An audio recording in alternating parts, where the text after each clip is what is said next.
Again, this is going to be take one of consecutive takes. Okay, kill the lights.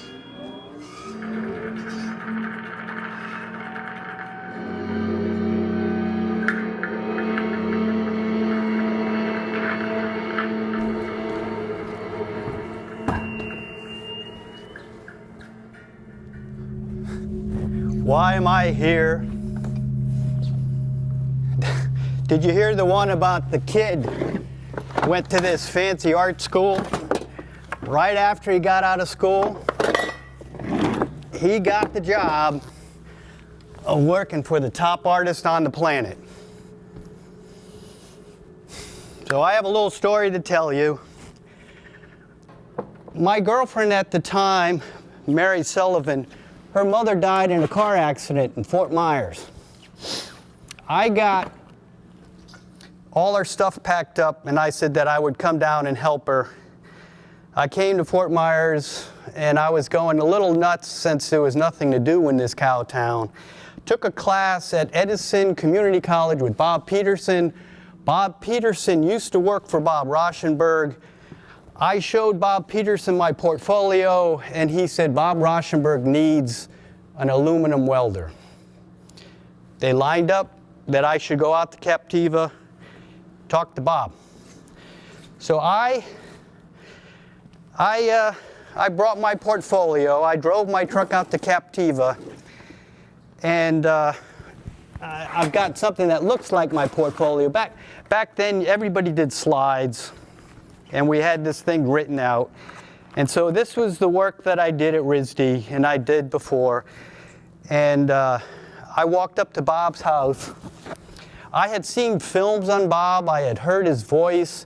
I knew what he looked like. I knew his art. I read Calvin Tompkins' Off the Wall, which ended in 1979.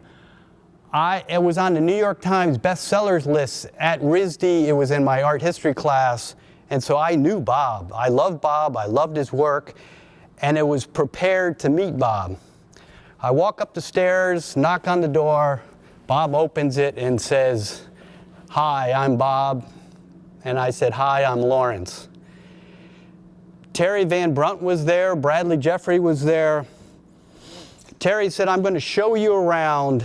And Bob, I left my portfolio on Bob's counter. Terry and I got on bicycles. He rode me to the print shop. We looked at the work that Bob was doing. We went over to the welding area. It was back on the other road, which was below Bob's old studio. And it was this simple piling building, Bob's studio upstairs. The welder was below. There was no walls. There was some aluminum, a chop saw. There were these mosquito coils all over the place. Being a Yankee from Connecticut, being in a jungle with mosquitoes and spiders and snakes all around, oh my. So I went back up to talk to Bob. And it was getting near sunset, and all of a sudden I am sitting there by myself with Bob. I'm facing the setting sun. Bob is looking at me. And he said, he looked through my work, and he says, "I'm going to tell you how it's going to be. You're going to make some art with me. We're going to make art history together." He says, "I need someone with your talents. I need someone with your skills." He loved that. I cast metals, painting, forming, heliarc welded. I did a lot of stuff, and I was possessed by learning everything. A lot of the design aspects, Bob had done a lot with technologies for many years before. And so he experimented with everybody, and he worked hard. He's 57 years old. I was 26, and he says, "Now we're going to do the best work of my life. I've got all these plans of what we're going to do." So I signed up. I said, "Bob, your work is more important than my work, and I am your man." So I became Bob's fabricator.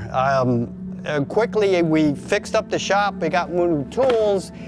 And Bob was working at the time. Most people, one of the things that Bob is sort of known for And you know, you have to excuse, a lot of people don't, art is so specialized, but Bob used to do different ways of grabbing information on the planet. And one of the things that he did was transfer. This is a solvent transfer. This is just a Xerox. And the type of work that Bob was doing when I first started, he had a transfer press, which is like a litho press, which he would put solvent on it. And so you could grab something, when I was in college, they call it Rauschenberg transfers. And you could grab magazines, Time, Life, and put lighter fluid down, rub it, and the solvent breaks down the ink, it goes into the paper, and you have a transfer print. Bob was working on things that are called spreads and scales. He had me come over to the print shop, and he said, look at this, kid, this is what I'm doing right now. What do you think of this? When I was at school, they said Rauschenberg was doing some things that were not sustainable. These magazines, these things that were printed, the inks and the dyes will not last. And I said, Bob, these are going to fade out in time. And he said, what won't fade? And I said, well, the works that you did back in the 60s, the silk screens, were true pigments, sustainable, and they will last. And Bob said, let's get back into silk screens. We brought in Larry Wright from New York, and we set up so that Bob could do silk screens again out on Captiva. Now, Bob started photographing himself. He got in trouble because when he transferred and grabbed things, Siskin had done these diver images, and Siskin was a famous photographer. Bob had taken Siskin photographs and used it in his art, and it all started where you cannot take somebody else's work and use it in your work. Bob said, I did not know that, and so from now on you have to use all your own images. Before that, Bob was using everything available on the planet that you could have printed. And so it was like every photographer that worked for every magazine was working for Bob, and he loved that you could see everything. What images are, when you see them, that gives you information about being here on the planet at that time. So we set up to do silk screens again, and Bob was doing black and white photography to make his screens, and that gave him the ability to adjust his world so that everything that he was gathering would be in his art. When I started with Bob, he was so big. Leo Castelli was his dealer, and Leo Castelli was like the biggest big. Leo made stars of the pop artists. Anybody that was in Leo's gallery, people wanted. And Bob loved Leo. He had one show a year, and Bob could make enough work in a week to fill Leo's gallery. So Bob was a workaholic. He wanted to work, and he wanted to be able to deal with the whole planet with everything that was on it. The idea of being able to travel the world, make art, show art, was Bob. And Bob wanted to go to countries that didn't have the Western big money. He wanted to open it up to the world of the people that didn't realize the specialness of being here. And one of the things that in Bob's late works that I really love is that he wanted everybody to be able to live together. He wanted the differences of people to be the specialness of people. And he wanted everybody not to be afraid of people, but to learn to enjoy the differences. It's like if you love somebody that's just like you, it's like it's in the family. If you love somebody that's really different, it's exotic, it's out there. So the Rocky Tour, Bob was going to different countries. The first one was Mexico. And Mexico was a pretty cool show. And the way Bob did the Mexican works is he went to Mexico, he bought stuff, he traveled around, this is the pyrotechnic part of the show. He bought stuff, traveled around, came back, and then he make artwork from the stuff that he had, and he said it was a portrait of the country. And so the people that he photographed, the artwork of Mexico, the street scenes, he picked up tin cans and different various things, and he brought this back to Captiva to do the portrait. And one of the things that he brought back was a lantern type thing that was pierced. It was sheet metal, and it had a Virgin Mother, Lady of Guadalupe, and this piece of metal, he said, I want to duplicate this, but I don't want it to rust. And so I said, well, I can buy sheet metal, stainless steel, real thin, and I took the original that he brought back, and I marked every single hole, and I poked it into this stainless steel sheet. And Bob looked at it and he said, I don't like it. He said it looked like a cheese grater. But this roll of stainless steel cost quite a bit. And the thing about me helping Bob make his art was my job was to find things for Bob to work with. I had this roll of sheet metal, I cut a piece of it off, I put it on his table, and I said, Bob, you can consider this piece of sheet metal like it's a canvas. It's a sustainable metal, you can print on this. Bob did a print that night and gave it to Terry Van Brunt, and that was a painting, that series that he started that was called Shiners. The Shiners, the next day I came to work, Bob said, can I get this bigger? And I said, yeah, we can get 4x10 sheets of stainless steel. And so we got, I think, a dozen sheets. Bob started, and the thing that he liked about it, when he silkscreen printed an image onto the stainless steel reflected everything into the room. So when you look at this painting, you see the room is alive in the painting, you see stuff going on.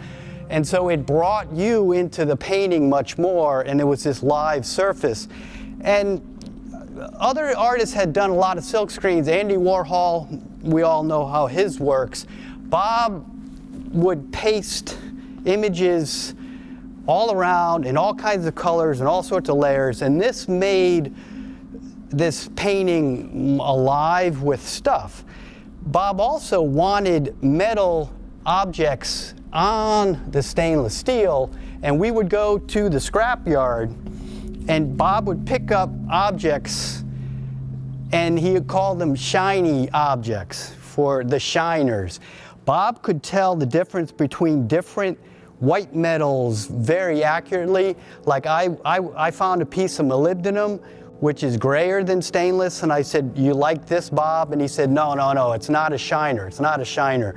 And so he would pick through metals just to find the shiners.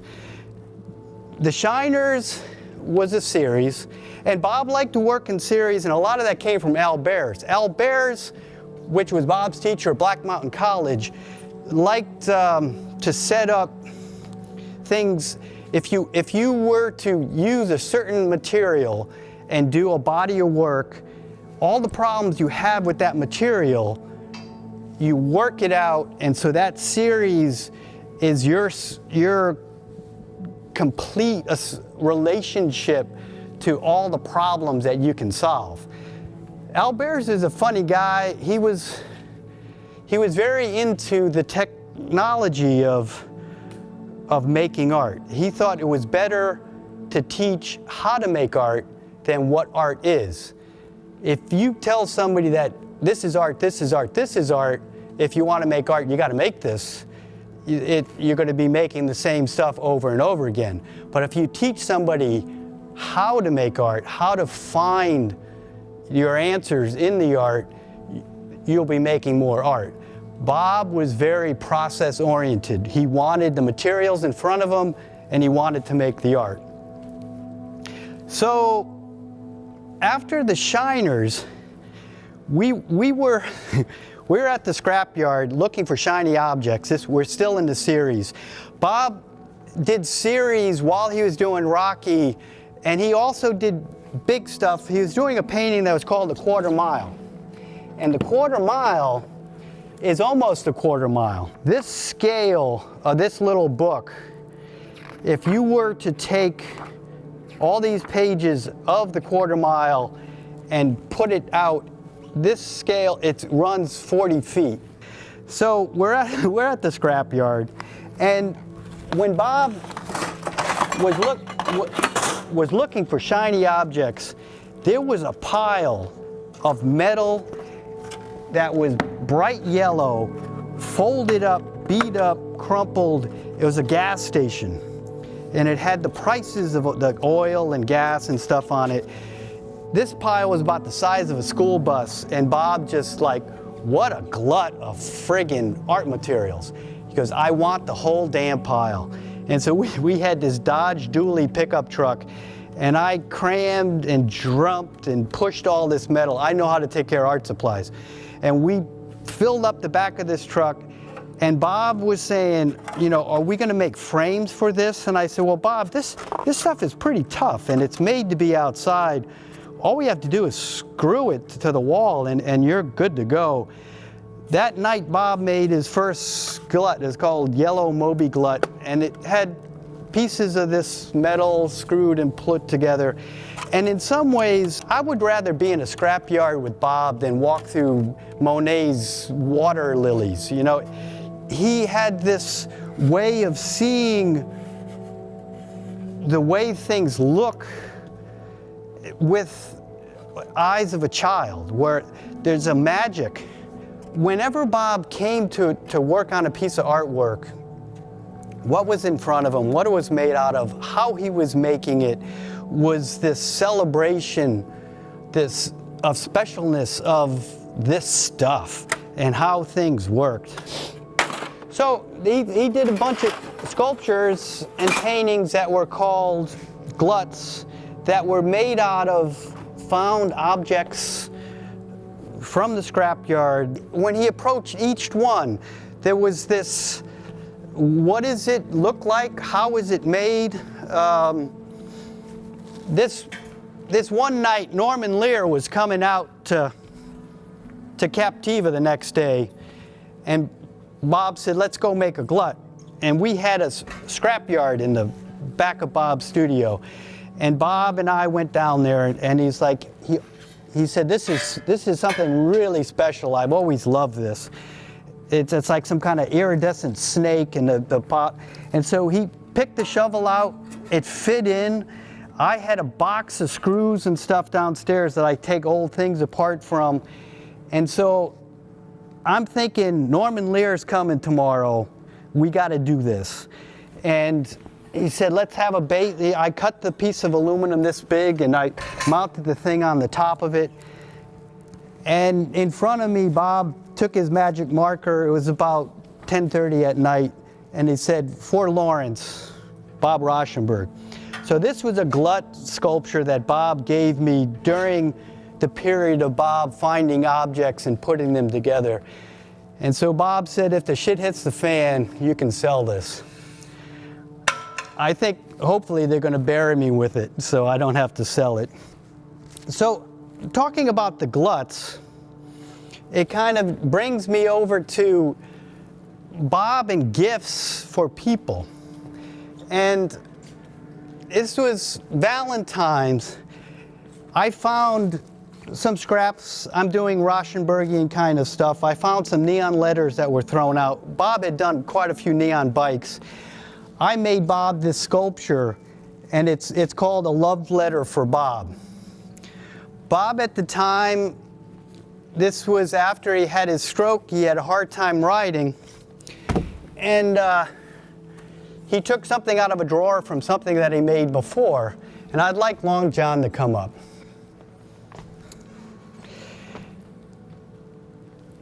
Bob gave me this on Valentine's Day.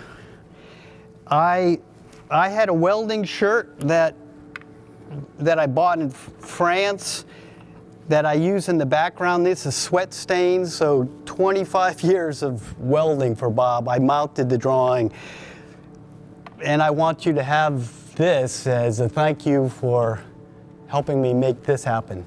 Well, this story needed to be told, and I'm so thrilled. The heart is perfect because when I think of Bob, he was all heart. So how perfect. And this will be shared not only by me, but our whole film crew, and we'll never sell it. It'll always be in our studio. Thanks so much, Lawrence. Love you, brother. And I'm so glad that you're telling this story. Well, it's just stuff. It's just stuff, you know? Life on this planet. So one of the things that when Bob did the Rocky, this is from my design school. This is one of the important things. When Bob was doing Rocky, Bob says, I'm going to be going to these countries and I'm going to be taking just trash, found objects, things, and I'm going to be making art out of it. But I want it framed in such a way that the common man will say, this is special, this is important. When I was at RISD, I had taken design classes for furniture design. We work with Charles and Ray Eames people, and so I designed frame extrusions for Bob.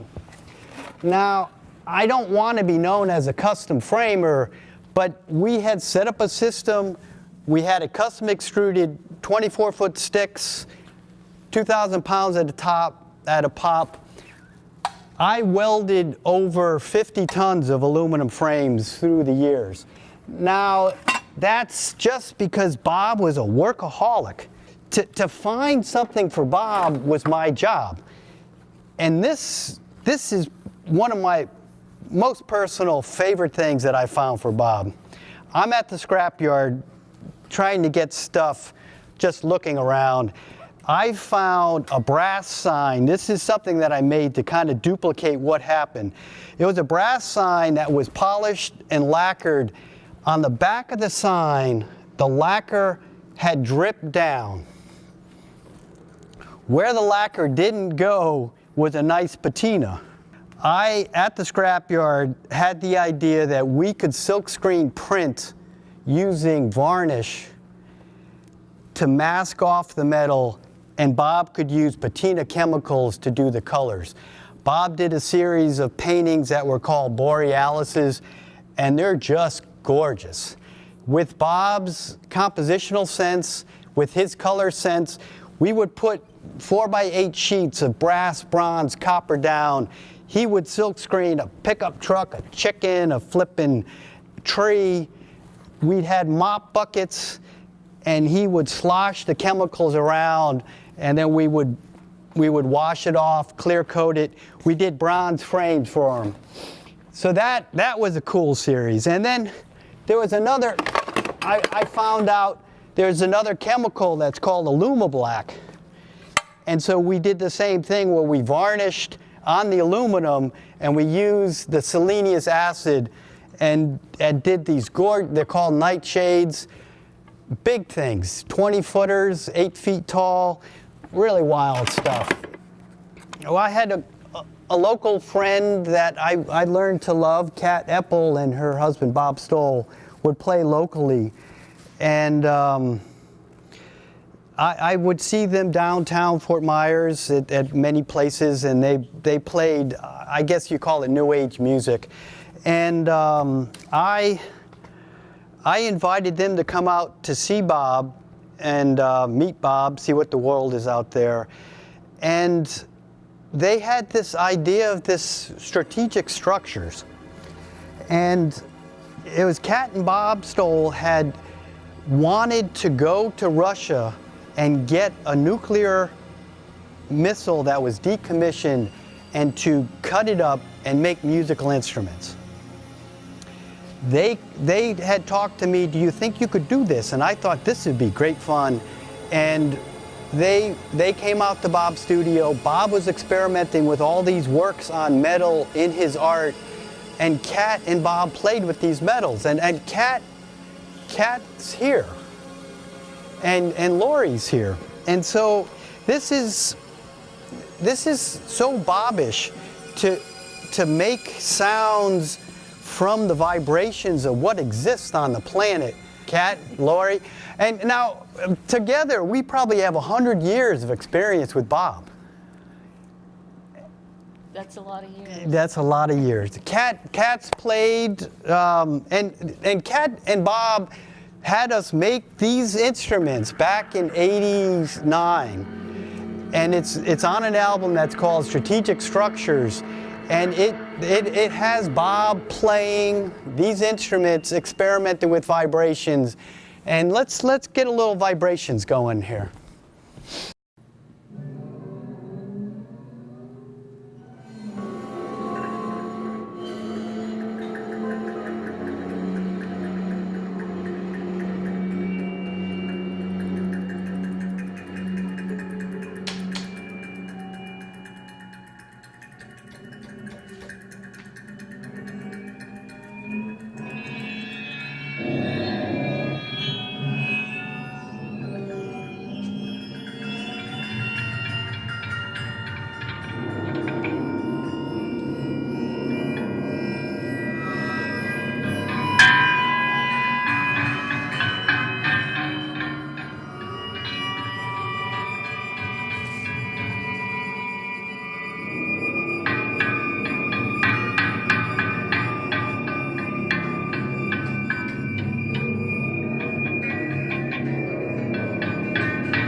Thank you, Laurie, Kat.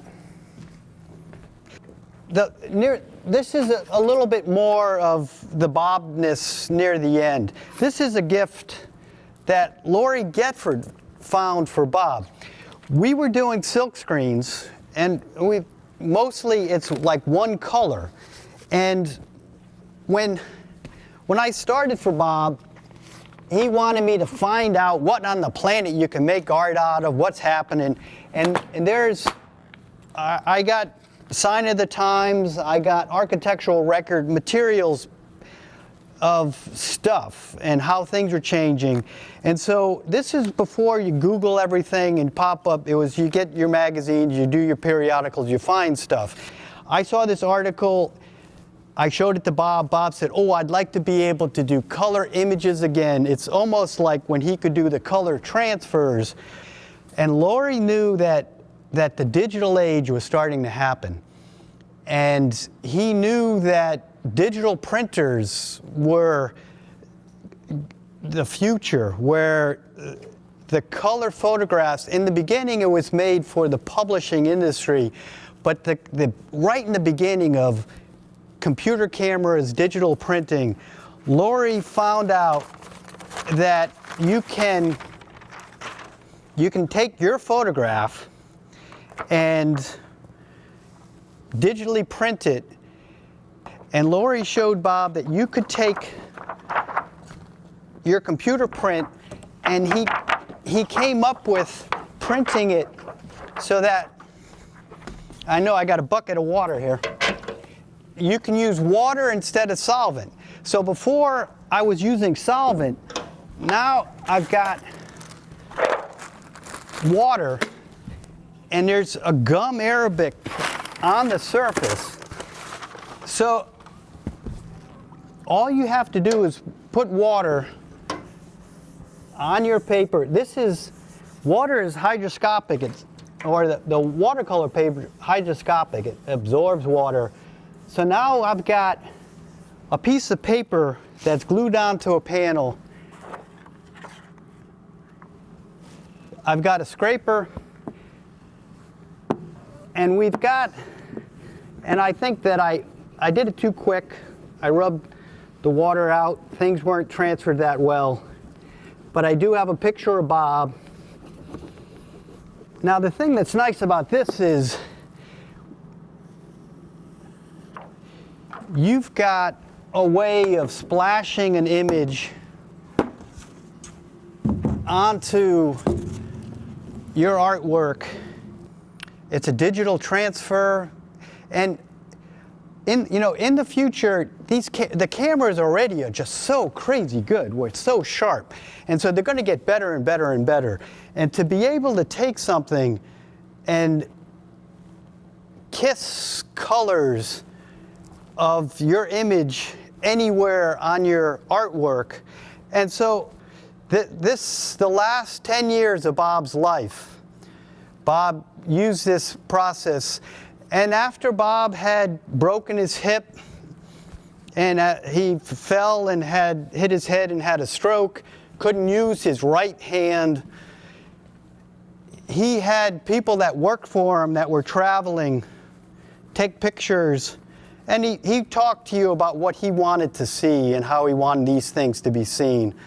And so his world now was being brought to him. And Laurie Getford printed up all these images that Bob had chosen to be special. And Bob talked about he liked ordinary things. He didn't like special things. And he liked being here. And he liked witnessing what was going on. And he liked to make art out of everything that was here. He thought art made out of what's here is more real than art that's just a copy of what we think we want. For me, wanting to make art, wanting to be here, and I'm a nut about learning everything, and to have a man that I believe is the top artist on the planet say, I want you to collaborate with me. I want you to be with me. It gave me such a sense of purpose. You know, my parents came from Czechoslovakia. I grew up in Connecticut. I had no idea of where they came from. And all I knew is I wanted to make art, and then to have a famous artist say, I think you're great, kid. I want you to be with me. My relationship with Bob, you know, it's a special thing. So I'm going to end this with a little, I wrote something after Bob died, and there's a memorial in Fort Myers. It went to LA, and it sort of sums up a lot to me that kind of, I can paint a picture in my mind. I can conjure it at any time. There is a studio on Captiva, a simple wooden piling building. Down below there is a welder, a chop saw, some aluminum. Upstairs, bright hot lights. White room. Bottled pigments yearning to be free. The moon staring down at the Mercury Sea. Storms spark on, spark off, weld, weld, weld. The shaman of the century is working tonight. The finest German linen is rolled out upon the table. A wild collection of creative collaborators stand able. He's dressed all in white. Timex watch, handkerchief in pocket, tan like a Cherokee chief. Just right. The cathode ray tube is beaming. Through the sliding glass doors, the Gulf's hot breath is steaming. Paints fly, screens dry, rags rub, brushes scrub. Run, paint, run. And now Bob's work here has been done. And someday, somewhere, you shall see a great gift to us all hanging in front of you on a wall.